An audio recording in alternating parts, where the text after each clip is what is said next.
Magsisilbi ng 4 na taon bilang Pangulo ng Philippine Olympic Committee si Abraham Tolentino, kasama ang 10 opisyal na nahalal sa POC elections. Yan ang sentro ng balita ni Rafael Bandayrel.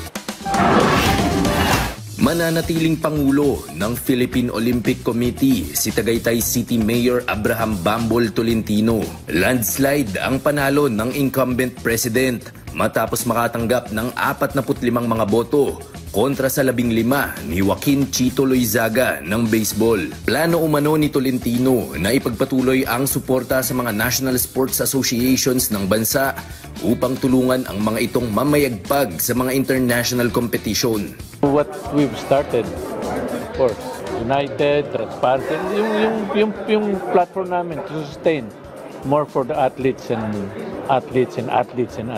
Sa ilalim ng pamumuno ni President Bambol, nasungkit ng Pilipinas ang kauna-unahan nitong medalya sa Olympics noong 2020 dahil sa tagumpay ni Heidelin Diaz sa Tokyo. Nasinundan naman ng double gold ni Carlos Yulo sa nagdaang 2024 Paris Olympics. Samantala, nahalal naman bilang first vice president si Al Panlilio ng Samahang Basketball ng Pilipinas, habang second vice president si Philippine fencing czar Richard Gomez.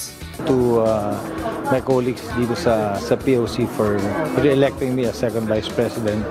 And siguro what made me victorious this time, nakita naman lang yung trabaho pag inassign sa akin ginagawa ko as chef. Nagsilbi namang mga kinatawan ng Athletes Commission ang Olympians na sina pole vaulter EJ Obiena at boxer Nesty Petesio.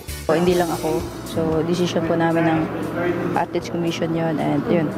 Dalawa kami ni EJ yung representative sa Athletes Commission. And syempre, yung hinahanap talaga namin, was especially na maglalaro pa ako, yung suporta talaga sa amin ng mga atleta, yung puso na nasa amin mga atleta talaga yung hinahanap sa akin. Personally, yun yung hinahanap ko, yung puso ng magiging presidente and the rest. Samantala, panalo bilang treasurer si Jose Raul Canlas at si Donald Caringal naman ang magsisilbing internal auditor. Sina Alvin Aguilar, Ferdinand Agustin, Leonora Escolante, Lea Gonzalez at Alexander Sulit naman ang bubuo ng POC Executive Board.